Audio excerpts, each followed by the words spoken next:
Period চলাকালীন সময়ে ভুলেও ৫টি খাবার খাবেন না, তাহলে আপনি বন্ধ্যাত্ব এমনকি আপনার শরীরের মধ্যে ক্যান্সার বাসা বাঁধতে পারে।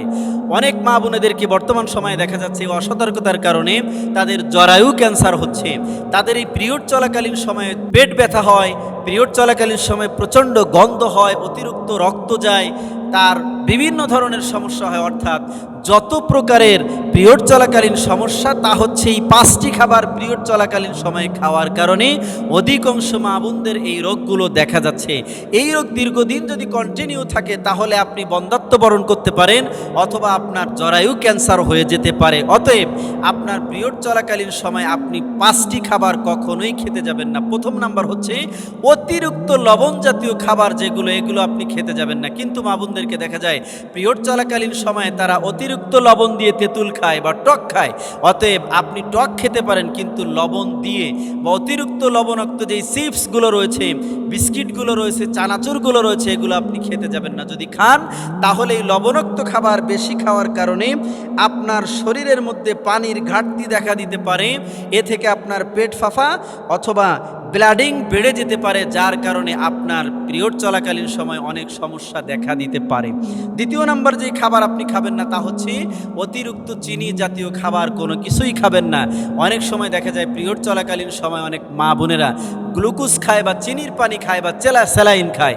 এ ধরনের খাবার আপনার শরীরের জন্য অত্যন্ত ক্ষতিকর, কারণ রক্তের শর্করার মাত্রা অতিরিক্ত বেড়ে যাওয়ার কারণে বা কমে যাওয়ার কারণে মিজাজ খিটখিটে হয়ে যায়, আর এর কারণে মা বোনদের পিরিয়ড চলাকালীন সময়টা দীর্ঘায়িত হয়।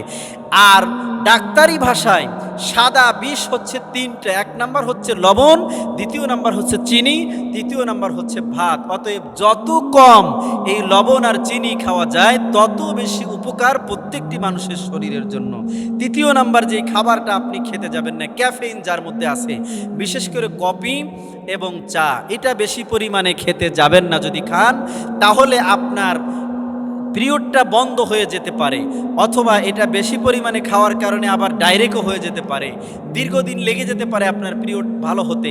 অতএব আপনি ক্যাফেইন খেতে যাবেন না। ক্যাফেইন খাওয়ার কারণে আপনার শরীরের হরমোন বেড়ে যেতে পারে, আর তা থেকে আপনার দুশ্চিন্তা বা ঘুমের সমস্যা হতে পারে। ঘুমের সমস্যা হলে আপনার শরীর একেবারেই ভেঙে যাবে, নষ্ট হয়ে যাবে। চতুর্থ নাম্বার হচ্ছে চর্বি জাতীয় খাবার আপনি কম খাবেন।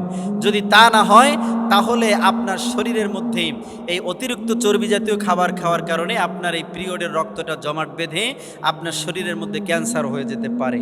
পঞ্চম নাম্বার হচ্ছে প্রক্রিয়াজাত খাবার অথবা শসা বা টক দই বা ঠান্ডা জাতীয় কোনো খাবার, কোমল পানীয়, এগুলো আপনি খেতে যাবেন না। যদি খান তাহলে এ থেকেও আপনার শরীরের মধ্যে আপনার লিভার, কিডনি, হার্টের সমস্যা হতে পারে। আপনার পিরিয়ড চলাকালীন সময় নানান ধরনের সমস্যা দেখা দিতে পারে। মাত্র কয়েকদিনের জন্য আপনি খাবারটা বর্জন করে চলবেন। আশা করা যায় খাবার বর্জন করার কারণে আপনি শারীরিকভাবে আগের থেকে বেশি সুস্থ থাকবেন। বিশ্বাস না হলে আপনি এটা পরীক্ষা করে দেখতে পারেন।